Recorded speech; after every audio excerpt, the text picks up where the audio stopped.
CBS 성경교실. 이 시간은 창세기부터 요한계시록까지 성경 66권 속에 숨어있는 하나님의 말씀을 함께 공부하는 시간입니다.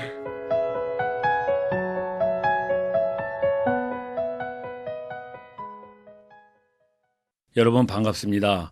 벌써 성경교실이 세 번째 시간이 됐습니다. 오늘도 진행을 맡은 창원 남산교회 강승구 목사입니다. 저하고 함께 하실 세 분의 우리 형제 자매님들 좀 소개했으면 좋겠는데요. 각자 좀 해주시겠어요? 예, 안녕하세요. 저 김병영입니다. 예, 반갑습니다. 김경옥입니다.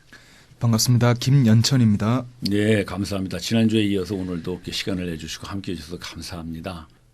지난주 저희들 했던 거 혹시 기억하시나요? 두 번째 표적.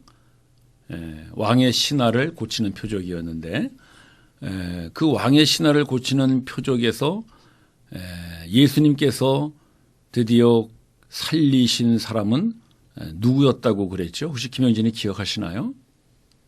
일단 왕의 아들을 살렸고요. 예, 그렇죠. 왕의 신하의 아들을 살린 것은 신하의 그거는 아들을 살렸죠. 그야말로 기적이죠. 기적. 예. 우리가 기적과 표적을 항상 나누어서 생각합니다마는 예. 그 사건 자체는 왕의 신하의 아들을 살리는 것이었지만은 그 기적의 사건을 통해서 진정으로 예수님께서 우리에게 보여주시고자 하시는 것이 있었죠. 그게 표적이라 그랬죠. 그러니까 표적이라는 것은 사인이기 때문에 그 왕의 신하의 아들을 살리는 사건을 통해서 예수님이 진정으로 우리에게 보여주시고자 하시는 그 목적은 사실은 왕의 신하의 아들만 살린 것이 아니라 누구를 살린 거였죠? 혹시 김자민이 기억하시나요? 네, 가족 모두를 살렸습니다. 가족 모두를 살린 것이죠. 그러니까 왕의 신하의 아들을 살린 것은 목숨을 살린 거죠. 병든 자의 목숨을. 네. 그러나 그 사건을 통해서 그 왕의 신하의 가족들 모두가 예수가 누구인지를 알고 예수를 믿게 됐기 때문에 드디어 그 가족들에게는 목숨보다 더 소중한 생명이라 그랬죠. 예, 기억을 잘 하셔서 감사합니다.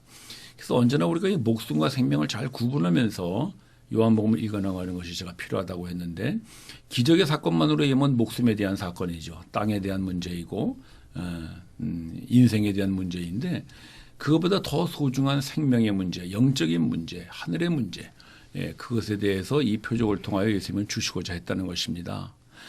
자, 그래서 예수님께서 이제 그 가족의 생명을 모두 살려서 이제 드디어는 그들이 예수가 누구인지를 알게 됐는데 그러면 예수님이 우리에게 주시고자 하시는 것이 생명이었잖아요. 인자가 온 것은 양으로 생명을 얻게 하되 더 풍성히 얻게 하려 함이라 그 말씀이었으니까 그럼 그 생명을 얻은 왕의 신하의 가족들은 뭐가 달라졌는지 혹시 연천 형제 기억하십니까? 관심이 달라졌습니다. 그렇죠. 관심이 달라졌었습니다. 그 생명을 얻기 전에는 왕의 신하는 누구에게만 관심이 있었죠? 아들에게만. 오로지 아들의 목숨에만 관심이 있었어요. 그런데 예수님께서 말씀으로 그를 딱 고치시고 나니까 그 왕의 신하의 관심이 아들에게서 예수님에게로 바뀌었다는 것이죠. 네. 그게 바로 생명을 얻은 자의 변화라고 그랬습니다. 그러니까 우리가 모두 예수님의 생명을 얻은 자들로서 우리에게 가장 큰 변화는 관심이 바뀌어지는 것입니다. 그 이제 관점이 바뀌어진다. 또는 가치관이 바뀌어진다. 인생관이 바뀌어진다. 세계관이 바뀌어진다. 뭐 물질관이 바뀌어진다. 인간관이 바뀌어진다. 이게 다 뭐냐면 관점이거든요. 관점. 혹시 김영재님은 지난 한 주 지나시면서 예수님의 생명을 받은 자로서 내가 이런 관심이 좀 바뀌었구나 그런 거 혹시 있으셨으면 좀 한번 말씀해 주실래요? 예, 저는 이제 인생의 그 나머지 시간을 어떤 목적과 어떤 일을 하면서 보낼 것인가 이 부분에 대해서 새롭게 좀 생각하고 마음을 좀 정리하는 그런 시간이었던 것 같습니다. 네. 지금까지는 좀 나의 그 인생의 삶을 이제 위해서 노력해 왔다면 또 다른 이때 뭐랄까 후반전이라고 할까요? 네. 그 부분은 어떤 관점을 가지고 살아야 할까 이런 측면에서 고민을 많이 했습니다. 네. 감사합니다. 김영재님은 뭐 직장 생활도 오래 하셨고 또 직장에서도 꽤 높은 자리까지 올라가셨는데 그야말로 이 세상과 목숨에 관심을 가지고 달려오셨다면 물론 그것도 중요하죠. 그러나 이제는 생명을 향해서 또 그 예수님의 말씀에 관심을 더 가지고 그렇게 살아가시는 것 같습니다. 이번에 책도 쓰셨죠. 예, 그렇습니다. 그 책 제목이 참 아주 흥미롭더라고요. 김영재님이 공학 박사로서 뭐 공학에 대한 거라든지 예. 직장 생활을 오래 하신 분으로서 뭐 직장인의 뭐 성공이라든지 이런 것이 아니라 성경이 무엇을 말하는가. 그거 아주 저는 참 감동적이었어요. 이제 김영재님의 관심이 이제는 성경으로 바뀌어졌다는 거. 그게 바로 생명을 가진 변화가 아닌가 싶습니다. 감사합니다. 책 좀 많이 팔렸습니까?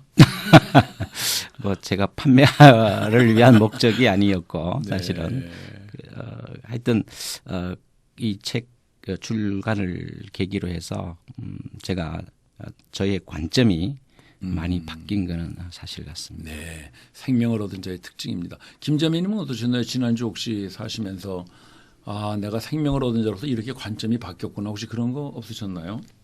지난주뿐만이 아니고 늘 저는 저를 이제 어떤 잣대로 저를 볼 때가 많았어요. 저 자신의 신앙적인 문제라든가 가정생활이라든가 이런 거 볼 때 사회적인 것 뭐 여러 가지로 봐서 나는 어떤 사람인가에 대해서 많은 생각을 했어요. 그래서 또 고민도 하게 되고 뭐 이렇게 마음에 또 뭐 좀 뭐랄까 소심한 마음도 들고 그랬었거든요. 그런데 이제 뭐 저번 주에 뭐 관점에 대해서 말씀도 하셨지만은 말씀을 통해서 하나님이 나를 볼 때는 어떻게 보실까 그렇게 좀 이렇게 방향을 전환했습니다. 네. 내가 나를 보는 것보다 나를 지으신 하나님께서 더 잘 아시겠지요 하면서 제가 혹시 실수하고 어려운 일 있을 때도 이럴 때는 하나님은 나를 어떻게 보실까. 네. 그래서 좀 위로를 받았습니다. 아유, 중요한 관점이죠. 네. 예, 이제 내가 나를 보는 관점에서 하나님이 나를 보는 관점으로 바뀌었다는 거. 네. 아주 중요한 말씀이십니다. 연천 형제는 혹시 지난주 있으시면서 좀 뭐 관점이 바뀌어진 거 혹시 있을까요? 젊은 청년으로서. 네, 젊은 청년으로서 예, 저도 20대 청년으로서 이제 뭐 직장 생활을 하고 네. 이제 미래를 준비하기 위해서 또 돈도 많이 벌어야 되고 이제 그런 것들에 많이 신경을 쏘면서 살아왔던 것 같습니다. 근데 그런 것들은 다 변화되고 언젠가 고갈되는 것들이지 않습니까? 네. 근데 이제 저를 구원하여 주신 그 하나님의 사랑은 이제 변화되지 않고 네. 고갈되지 않는 것이 그런 하나님과의 관계에 있어서 제가 좀 더 집중을 하고 네. 청년으로 20대 청년으로서 더 살아야겠다. 그런 또 생각이 드는 저번 주 말씀이었습니다. 감사합니다. 우리 젊은 청년들이 요즘 뭐 포기 시대라 그러잖아요. 뭐 결혼도 포기하고 출산도 포기하고 뭐 여러 가지 참 인생에 많은 것들을 포기한다 그러는데 사실 우리가 생명에 관심을 가지면은요 이 세상에 꼭 포기해도 그렇게 두려워할 거 없습니다. 근데 우리가 거기에만 관심이 너무 있다 보니까 아이고 이거 포기하면 어떻게 살 것인가 이래서 다들 절망하는데 참 이제 거기에 더 많은 관심을 가진다는 거 고맙고요.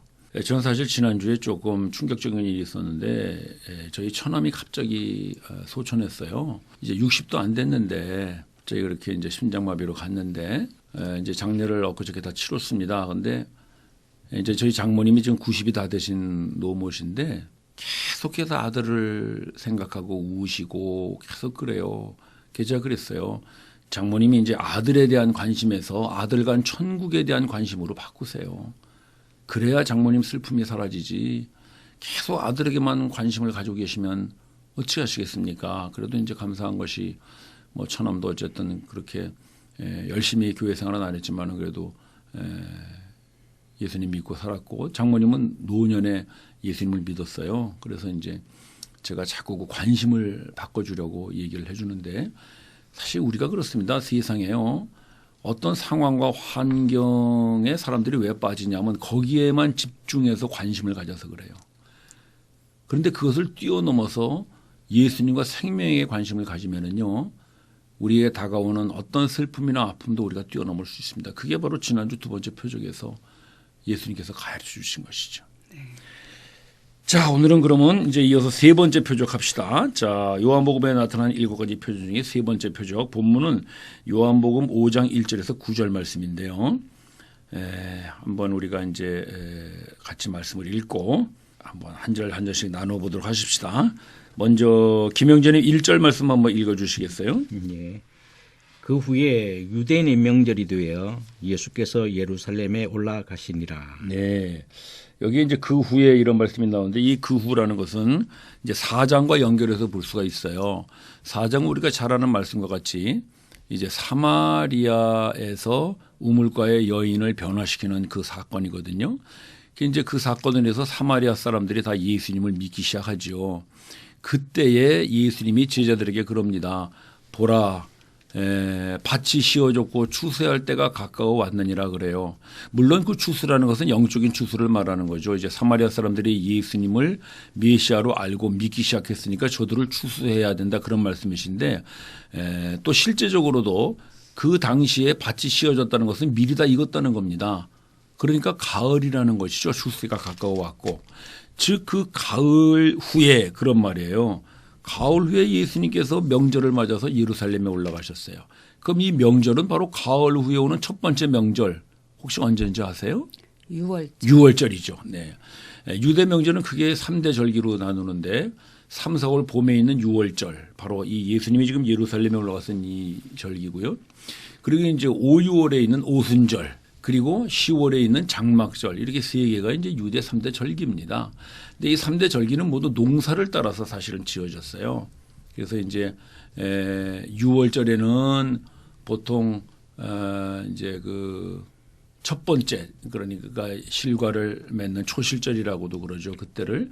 그래서 예수님께서 6월절에 돌아가시고 첫 열매로 부활하시잖아요. 네. 그게 이제 그 농사의 초실절 첫 번째 열매와 연결되는 거고요. 두 번째 이제 오순절.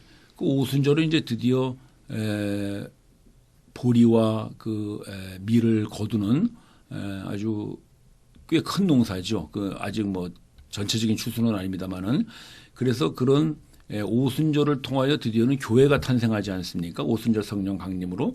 그래서 예수님이 첫 열매 된 것과 같이 교회가 이제 열매가 됩니다. 그렇게 해서 이제 오순절에 탄생하고요. 그리고 10월달 장막절은 이제 정식적인 추수죠. 그야말로 수장절이라고도 하는 때인데요. 이때는 이제 그 모든 과실을 다 거두는 추수 때거든요. 예수님이 재림을 말하는 거예요. 예수님이 재림하시면 이제 교회 성도들을 비롯해서 이삭 죽기 참 마지막까지 한 사람을 하나님이 구원하시는 그런 대추수가 이루어집니다. 그래서 6월절, 오순절, 장막절은 그 사람들의 농사의 절기와도 맞지만은 우리로 치면 영적 알곡을 맺는 신앙의 여정이라고 볼 수 있습니다. 그 중에서 이제 6월절 오늘 이 명절의 시기를 말합니다. 이때 이제 예수님께서 예루살렘에 올라가셔서 당연하죠. 예수님은 유대인으로서 절기를 지키기 위해서 올라가셨는데 이 6월절은 특별히 이스라엘 백성들에게는 아주 중요한 절기예요. 우리로 치면은 광복절하고 비슷합니다. 우리 일제 36년 있다가 해방되는 날이 광복절이잖아요. 6월절은 430년 동안 애굽에 갇혀 있다가 해방되는 날이 6월절입니다. 그러니까 해방의 날입니다. 6월절이라는 말은 이제 영어로 pass over 이러는데 pass 넘어갔다 over 이렇게 지나서 넘어갔다는 뜻이잖아요. 출애굽할 때 그 하나님께서 애굽의 장자들을 쳐 죽이죠. 그런데 그 집의 문설주에 양의 피를 바른 집은 넘어가요. pass over 넘어 지나가요. 즉 하나님께서 그 어린 양의 피를 통하여 그 집안에 있는 사람들은 구원하세요. 이스라엘 백성들이 그것을 알고 양을 잡아서 피를 바르죠. 그게 바로 6월절입니다. 따라서 이 6월절이라는 것은 그들에게서는 해방을 의미하는 날이에요. 근데 이제 예수님께서 이 해방을 의미하는 6월절에 예루살렘에 가셨는데 정치적으로는 비록 애굽으로부터 해방됐지만 이 사람들은 여전히 해방되지 못하고 사는 사람들이 너무나 많았다는 거예요. 그걸 예수님이 지금 말씀하시는 거예요. 자, 여러분 2절 한번 읽어봅시다. 김자매님 한번 읽어보시겠어요? 2절을. 네. 예루살렘에 있는 양문 곁에 히브리 말로 베데스다라 하는 못이 있는데 거기 행각 5이 있고. 네. 여기에 이제 양문이라는 말이 나오는데요. 이거는 뭐냐면 이제 영어로 하면 sheep gate입니다. 양 그야말로 이 양이 들어가는 문이다 그런 뜻이에요. 왜 양문이라 그랬냐면은 이제 이스라엘 백성들이 이런 절기 때에 제사를 지내라고 양이나 소를 끌고 오잖아요. 그럼 집에서부터 끌고 오다 보니까 너무나 거리가 머니까 옛날에는 뭐 다 걸어 다녔으니까 이 양이나 소가 다 지쳐버린 거예요. 그러나 하나님께 제물을 드릴 때는 온전한 수컷으로 드려야 되잖아요. 근데 다 진이 빠져가지고 이게 이제 온전한 제물이 안 되는 거라. 그래서 이 유대 종교 지도자들이 제사 지내는 사람들을 위해서 바로 예루살렘 성전 옆에 그 양을 파는 시장을 열게 해줬어요. 그러니까 그건 좋은 뜻이죠. 제물이 싱싱하게 해서 바치게 한 것이니까. 그래서 이제 거기서 양을 사가지고 바로 예루살렘 성전으로 들어올 수 있도록 거기에 이제 문을 통과하게 한 것이죠. 그래서 그것을 양문이라고 불렀던 겁니다. 즉 예루살렘 성전 바로 옆에 있는 그 양의 시장에서 들어오는 통로라는 뜻이에요. 그런데 거기에 행각 옆에 베데스라는 연못이 있다 그랬잖아요. 네. 이 행각이라는 것은 이제 그 예루살렘 성전 안에 이제 솔로몬 행각이라는 것인데 5개의 기둥으로 이렇게 받쳐져 있다 그래요. 근데 거기에 베데스라는 연못이 실제로 있었다고 합니다. 베데스라는 뜻은 뭐냐면은 영어로 하면은 극률의 못이다 그런 뜻입니다. 그래서 그 극률의 못가에 지금 많은 사람들이 누워 있어요. 어떤 사람들이 누워 있느냐? 연천 형제가 3절을 한번 읽어보실래요?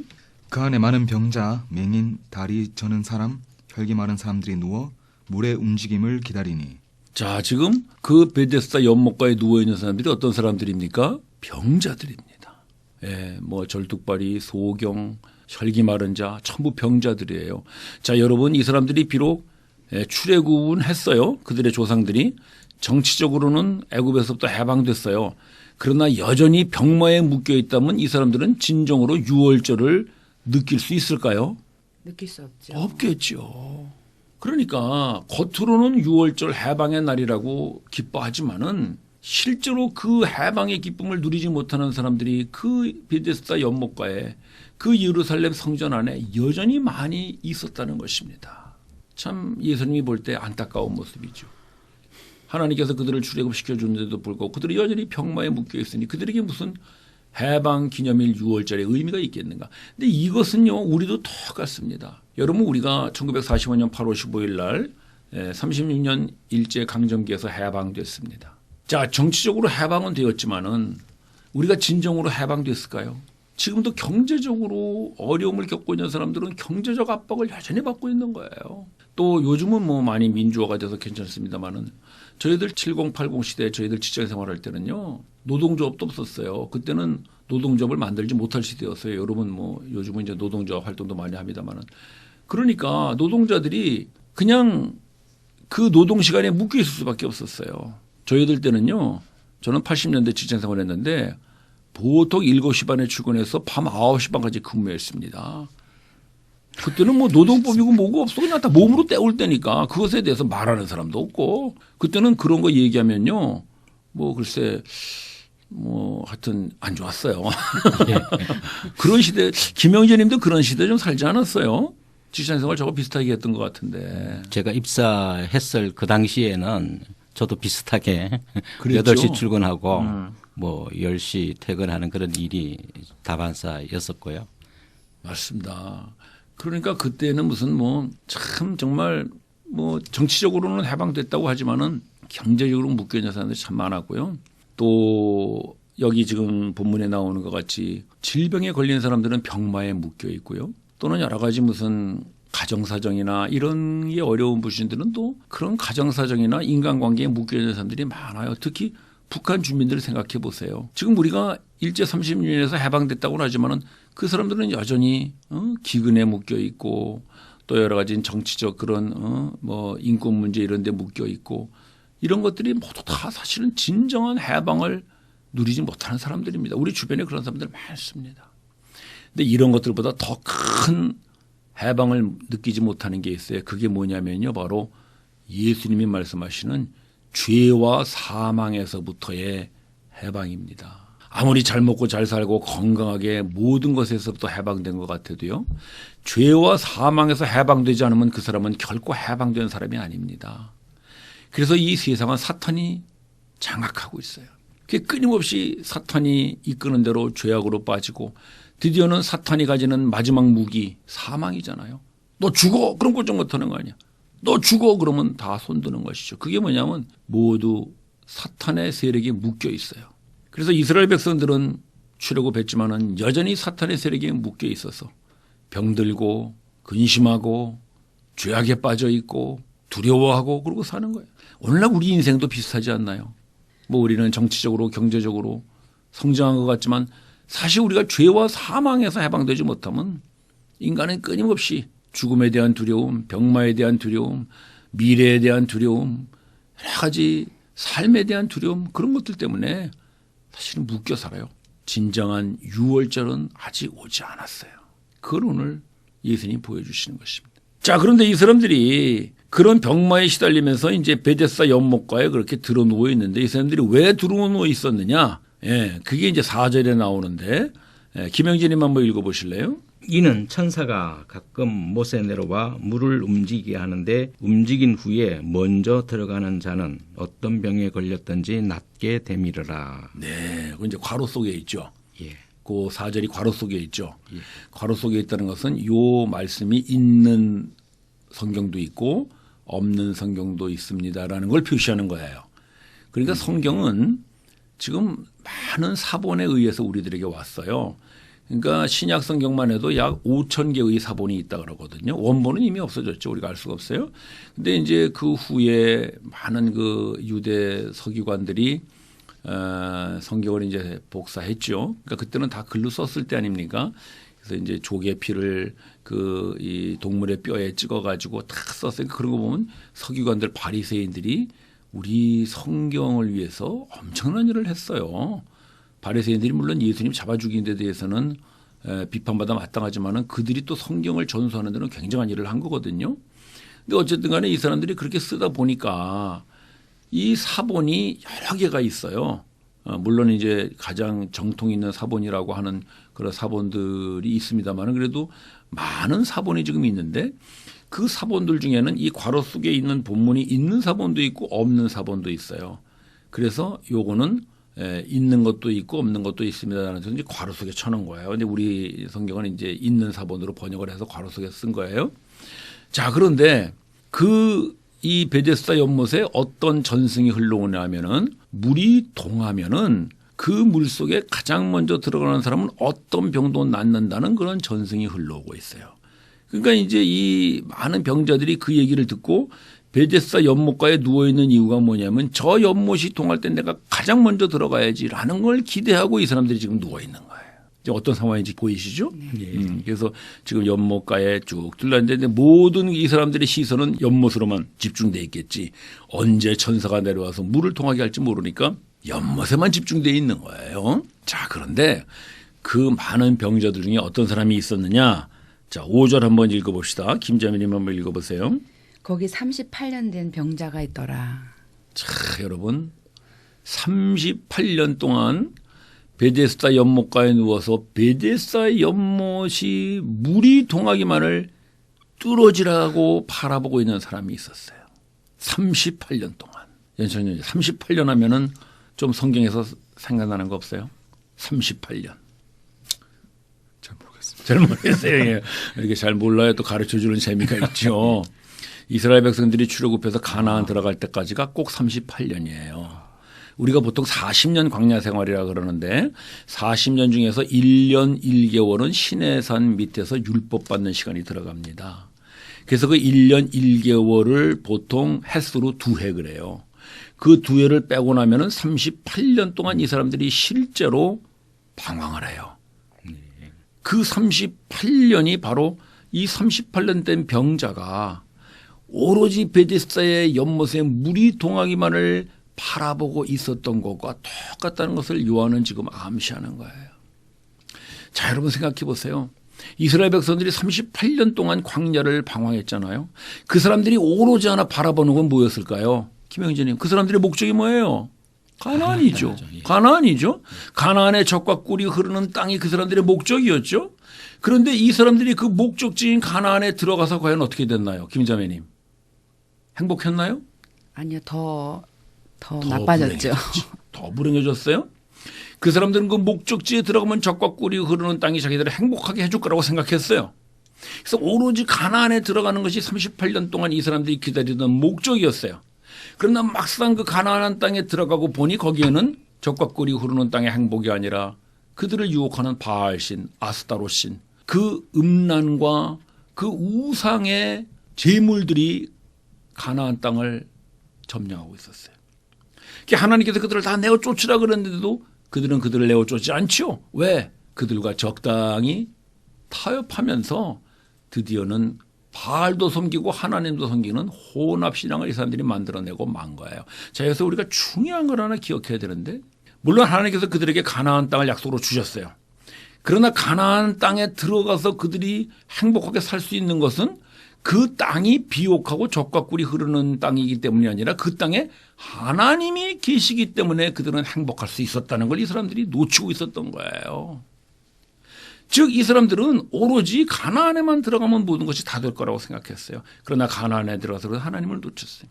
그렇지만은 이 사람들이 38년 동안 비록 이 육체적으로는 힘들었겠죠. 뭐 장막 치고 살아야 되고 뭐 제대로 먹을 게 있었겠어요. 하나님 주시는 만나로만 맨날 살고. 그러나 영적으로는 그 38년 동안의 그 광야 생활을 뭐라고 불러요? 하나님과의 허니문이라고 부릅니다. 사실 하나님께서 그 백성에게 진정한 행복을 주시는 것은 가나안 땅이 아니었어요. 이스라엘 백성들이 38년 동안 광야를 방황했던 그 시간이 하나님만을 의지하고 살 수밖에 없는 그 시간이었으므로 그들에게는 사실 최고의 행복의 시간이었다는 것입니다. 하나님께서 그들을 불기둥과 기둥으로 인도하셨죠. 만나를 내시고 메추라기를 주셨죠. 물이 없으면 반석에서 물이 나오게 하셨죠. 그 사람들은 오로지 하나님만을 의뢰할 수밖에 없어. 적과 꿀이 흐르는 땅을 의뢰할 수도 없고 바알을 따를 수도 없고 아스를 따를 수가 없어. 아예 없으니까. 따라서 그 사람들에게는 하나님만을 바라보고 살 수밖에 없는 아주 철저한 그 하나님의 신앙이 있는 시간이기 때문에 사실은 하나님과 가장 친밀하고 하나님과 가장 가까울 수 있는 시간이 광야 시간이었어요. 그러나 그 사람들은 그 광야 시간을 빨리 지나서 가나안에 들어가기만을 바라고 있었던 것이죠. 바로 이 38년 된 병자가 지금 그런 거예요. 이 사람은 오로지 그 베데스다 연못에 들어가는 것만이 목적이야. 왜? 거기만 들어가면 자기는 행복할 수 있을 거라고 생각한 거예요. 거기만 들어가면 자기가 병이 나으니까 이제 다 될 거라고 그 사람은 생각한 거야. 그러니까 이 사람은 오로지 베데스다 연못만을 지금 바라보고 있어. 38년 동안. 마치 가나안 땅만을 바라보고 있는 38년 된 이스라엘 백성들의 광야와 똑같은 것입니다. 바로 그런 이 38년 된 병자에게 예수님이 오시는 거예요. 자, 그 다음 말씀 볼까요? 6절 한번 볼까요? 연천 형제 한번 읽어보세요. 예. 예수께서 그 누운 것을 보시고 병이 벌써 오래된 줄 아시고 이르시되 네가 낫고자 하느냐. 예수님이 이제 그 38년 된 병자에게 오셨어요. 복음이죠. 38년 된 병자가 예수님 보고 와달라 그랬나요? 아니죠. 예수님이 그를 보시고 오셨어요. 여러분, 예수님은 여러분을 보시고 먼저 오십니다. 복음입니다. 그게 은혜입니다. 다른 종교는 신을 향하여 부르짖죠. 나에게 와달라고. 그러나 우리가 믿는 하나님은 우리를 보시고 먼저 오세요. 그게 예수님이 우리에게 먼저 오셔요. 우리가 예수님을 믿기 전에 예수님이 먼저 오신다니까. 그래서 우리의 마음을 감동시켜 예수를 믿게 하세요. 다만 우리가 말할 때는 내가 예수 믿었다 그러는 거지만 사실 더 깊이 들어가 보면 예수님이 우리에게 오셔서 우리를 만지세요. 그래서 예수님 앞에 우리가 기도할 때에도 예수님이 나를 다 아시자는 그런 신뢰를 가지고 기도하는 게 중요합니다. 그래 예수님이 이 사람에게 오셔서 딱 보니까 알아. 아, 이 사람이 병이 오래구나. 그래 예수님이 이제 그 병자에게 묻습니다. 뭐라고 묻냐면 네가 낫기를 원하느냐. 병자니까. 이 사람이 지금 원하는 게 뭐라는 걸 예수님이 이미 알아. 네가 낫기를 원하느냐. 자, 여러분 한번 생각해 봅시다. 우리가 38년 된 병자라고 해봅시다. 나는 38년 동안 오로지 저 베데스다 연못에 들어가서 병이 나아야 되겠다는 그 일념으로 38년 동안 지금 이 베데스다 연못가를 떠나지 못하고 내 일생 모두 다 거기에 다 지금 바친 거예요. 그런데 어느 날 예수라는 분이 오셔가지고 네가 낫기를 원하느냐 그렇게 물어본다면 연천 형제 뭐라고 대답할까? 낫기를 원합니다. 당연하죠. 뭐 다른 말이 필요 없잖아. 예. 낫기를 원합니다도 너무 길지 뭐. 네. 우리 믿는 사람으로 얘기하면 아멘. 아멘. 끝나는 거예요. 예수님도 그렇게 말씀하셨죠. 산상수훈에서 너희는 예면 예 아니면 아니라고만 말하라. 그에서 지나치는 것은 다 악에서 나는 것이니라. 예수님의 성품이 여러분 심플합니다. 아주 화끈해요. 예수님이 예면 예고 아니면 아니다. 그것에 대해서 뭐 다른 설명을 붙일 필요 없다. 확실하고 분명하게 해라. 지금 예수님이 그걸 물어보시는 거예요. 내가 낫기를 원하느냐? 그럼 예수님이 원하는 답은 뭐예요? 아멘. 네. 내가 낫기를 원합니다. 정직하게 그런 자기의 심정을 고백하면 되는 거거든요. 그런데 이 사람의 대답이 어떤가? 이게 이제 오늘 여러분들하고 좀 더 나누고 싶은 클라이막스라고 할 수 있는데요. 자, 7절이죠. 이 사람의 대답을 한번 봅시다. 김영재님 한번 읽어보시죠. 예. 병자가 대답하되 주여 물이 움직일 때에 나를 못에 넣어주는 사람이 없어 내가 가는 동안에 다른 사람이 먼저 내려가나이다. 자, 이 사람의 대답이 어떻습니까? 한마디로 길죠. 예. 길어요. 오늘 본문에서 이 7절이 제일 길어. 예수님은 내가 낫기를 원하느냐? 딱 한마디 물어봤는데 이 사람의 대답은 길어. 뭐가 길어? 내 낫기를 원합니다. 이거 한마디면 될 건데 뭐가 길어. 근데 그 긴 내용이 뭐예요? 내가 낫기를 원합니다가 아니라 나를 저 베데스다 연못에 넣어줄 사람이 없습니다. 그러니까 이 사람이 지금 원하는 건 뭐예요? 이미 낫기를 원합니다라고 하는 그 목적은 잊어버리고 그 낫게 하는 방법 베데스다 연못만이 이 사람을 꽉 채우고 있다는 것입니다. 즉 베데스다 연못은 뭐예요? 낫기를 위한 방법이잖아. 방법. 근데 이 사람이 너무나 오랫동안 거기 누워 있다 보니까 내가 왜 저 베데스다 연못에 들어가려고 하느냐는 목적은 이미 없어져 버렸어. 그러니까 네가 낫기를 원하냐라는 목적을 물어봤을 때 이 사람은 목적으로 대답하지 않고 방법으로 대답해 버리고 마는 거예요. 누구의 모습 같아요? 바로 우리의 모습이고 그 광야 38년 동안 그들이 왜 가나안에 들어가려고 하는 목적을 잊어버린 오로지 가나안이 자기들에게 행복과 평강을 줄 것이라는 방법만을 찾는 이스라엘 백성들과 똑같은 모습입니다. 김영재님 어떠세요? 이제까지 직장 생활하시고 열심히 살아오셨는데 예. 김영재님이 원하시는 어떤 행복 또는 구원 또는 뭐 우리가 모든 우리 성도들이 원하는 하나님의 형상을 담는 거, 예수님을 따르는 거 이런 목적들을 이루기 위해서 혹시 김영재님이 이제까지 추구해왔던 베데스다와 같은 방법은 뭐가 없을까요? 예, 저는 특별히 제가 생각했던 여러 가지 목적은 있었는데요. 네. 그걸 다 성취하지는 못했고 또 뿐만 아니라 저 말씀하신 바대로 이제 방법적인 측면에서 뭐 공부를 좀 더 하려고 노력을 했었고 네. 또 직장에 들어가서는 그래도 직장에 들어갔으니 사장이라도 해야지. 네. 뭐 이런 네, 해야지. 그렇죠. 이런 야망적인 네. 생각을 가지고 있었던 것이 이제 많은 생각이 듭니다. 네. 그래요. 우리 직장 생활 뭐 성실하는 것도 중요합니다만은 그 직장 생활이 우리의 방법에 대해서 우리가 이루고자 하는 행복, 뭐 구원 이런 것으로만 우리가 생각한다면 우리가 자칫 방법에 너무 빠져가지고 일생을 보내는 경우들도 많지 않을까 싶습니다. 김자매님은 혹시 뭐 그런 거 없으세요? 김자매님이 추구하는 행복, 구원 그런 걸 위해서 내가 이게 있으면 참 되겠다. 그런 어떤 방법적인 것에 너무 치우쳐 있은 적은 없으신가요? 예, 그런 게 너무 많죠. 네. 하나. 네, 사랑하는 이제 사람과 결혼을 해서 가정을 이루면 행복해질 것이다. 네. 그런 거 있고 또 자녀를 낳아서 이제 잘 키우면 더 행복해질 수 있을 것이다. 네. 또 뭐 거기에 적절한 경제적인 것이 뒷받침된다면 얼마나 좋을까 뭐 그런 네. 거 많이 생각했죠. 네. 사실 이제 결혼이나 자식은 방법이라기보다는 목적이라고 해야 될 것 같아요. 네. 그러니까 저 남자하고 결혼하면 내가 행복해지겠다 이렇게 되면 그 남편이 행복을 위한 방법이 되잖아요. 네. 자식도 그렇잖아요. 이 자식 잘 키우면은 내가 행복해지겠다.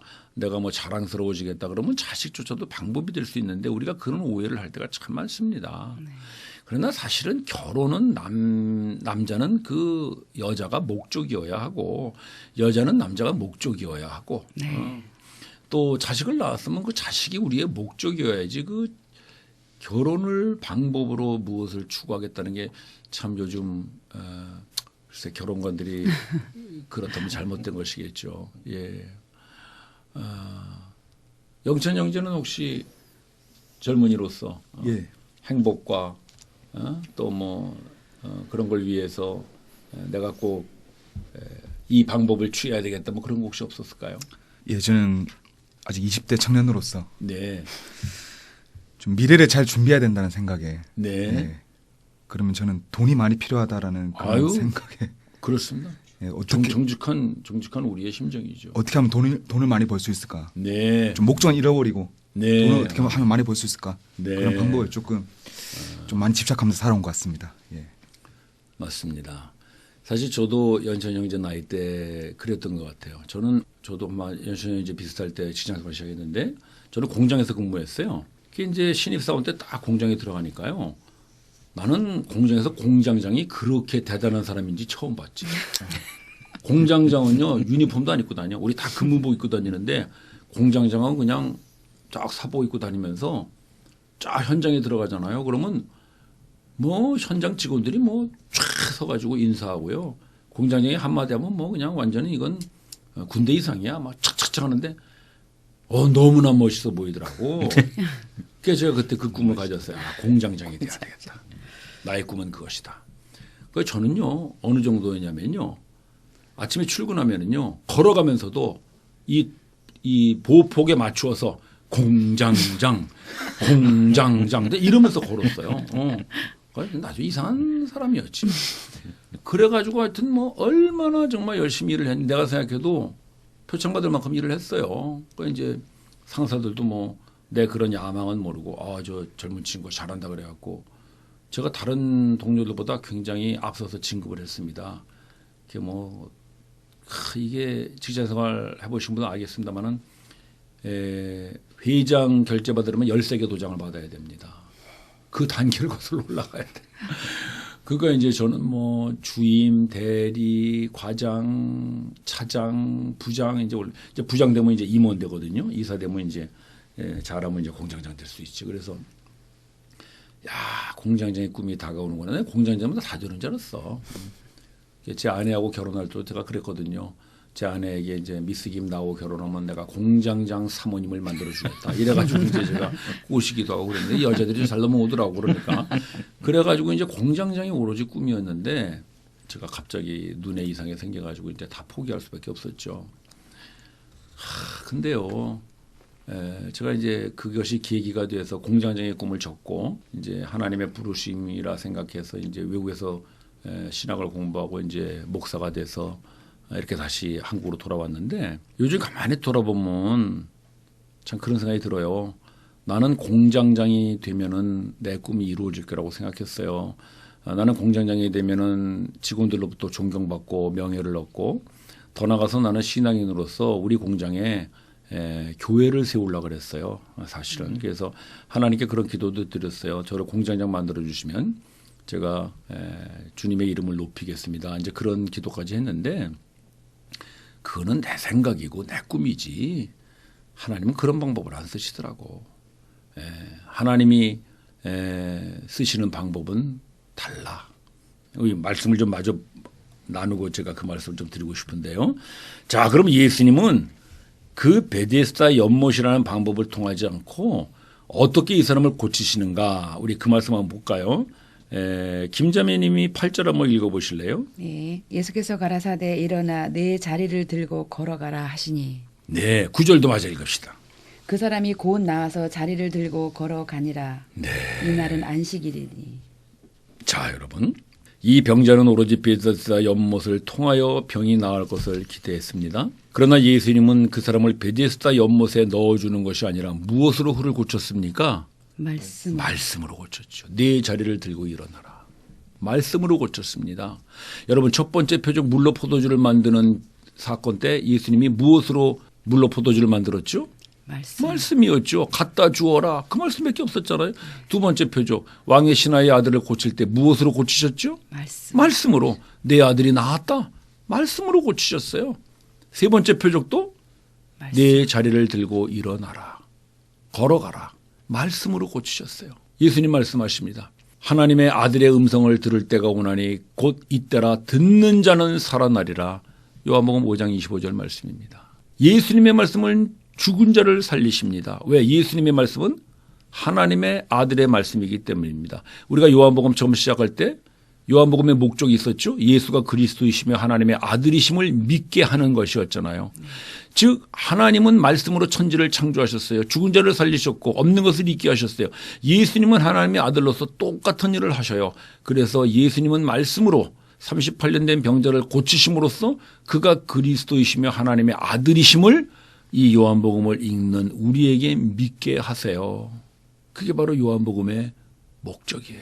자, 그렇다면 이 사람이 이제 고쳐졌어요. 그러면 예수님이 우리에게 주시는 또 하나의 요한복음의 목적이 있었는데 그를 통하여 그 이름을 힘입어 생명을 얻게 하는 것이었잖아요. 네. 생명. 예, 우리가 지난번에도 목숨과 생명 많이 얘기했는데 자, 그렇다면 이제 이 38년 된 병자가 예수님의 말씀으로 인하여 일어났어요. 병이 고쳐졌어요. 그럼 이 사람이 생명을 얻었다면 이 사람에게 바뀌어지는 건 무엇일까요? 이 사람이 생명을 얻은 사람이라면 이제까지 이 사람은 베데스다가 자기를 고치는 방법으로 생각해 왔잖아요. 그런데 이 사람이 진정으로 생명을 얻은 사람이라면 이제 이 사람에게서 바뀌어지는 거는 무엇이라고 할 수 있을까요? 삶의 목적이. 삶의 목적을 이루는 방법이 이제는 베데스다 연못에서 예수님의 말씀으로 바뀌어지게 되죠. 이게 바로 예수님이 생명을 주신 사람들의 특징입니다. 첫 번째 표적에서는 뭐가 바뀌었었죠? 본질이 바뀌었죠. 두 번째 표적에서는 관점이 바뀌었죠. 세 번째 표적에서는 방법이 바뀝니다. 우리가요, 예수님으로 인해서 생명을 얻으면은요, 여러분들이 이제까지 행복과 구원을 위하여 추구했던 모든 방법이 바뀝니다. 제가 이제 공장장이라는 꿈을 이루기 위해서 뭐 직장에서 열심히 일도 하고요. 뭐 어떤 이런 방법들을 많이 취했어요. 그러니까 어찌 보면 공장장이라는 것도 하나의 방법이었던 것 같아요. 왜냐하면 행복하기 위한 방법이죠. 제 아내를 공장장 사모님을 만들기 위한 방법이겠죠. 그런데 제가 이제 눈을 그렇게 수술하고 나서 이제 병원에서 제가 기를 바꾼 다음에 이렇게 이제 목사가 돼서 가만히 돌아보니까요. 나는 공장장이 되면은 사람들로부터 존경도 받고 또 공장 안에 교회도 세워서 많은 사람들을 주님 앞으로 인도하리라 생각했는데 예수님은 그런 방법을 쓰지 않고요. 오로지 하나 예수님의 말씀을 잘 전함으로써 그 꿈을 이루게 해 주시더라고요. 제가 이제 말씀을 전하고 또 성경 공부를 하면서 많은 분들이 예수님을 만나고 복음을 깨닫고 돌아오고 있어요. 그것은 공장에서 교회를 세우는 것보다 더 많은 열매를 맺은 것 같아요. 또 제가 물론 공장에서 뭐 공장장이 되면은 그런 위세를 부리려고 하는 것이었지만은 저는 참 감사하게도 제가 지금 목회를 하면서 뭐 그렇게 위세를 부리는 것도 없습니다만은 많은 분들이 특히 우리 성도들이 저를 아주 소중하게 생각해 주시고 또 저를 아주 귀하게 생각해 주시는 분들이 많이 있는 줄로 저는 감사하고 있습니다. 네, 맞습니다. 여러분들은 뭐 맞습니다. 어떤지 모르겠습니다만 저는 그런 걸 좀 느낍니다. 이게 참 그 예수님께서 왜 베드로를 부를 때 그러잖아요. 내가 너로 사람 낚는 어부가 되게 하리라. 베드로가 예수님을 따라다닐 때는 사람 낚는 어부라는 것이 무슨 뭐 정치적 지도자 그런 세상적 지도자가 될 거라 사실 기대하고 따랐거든요.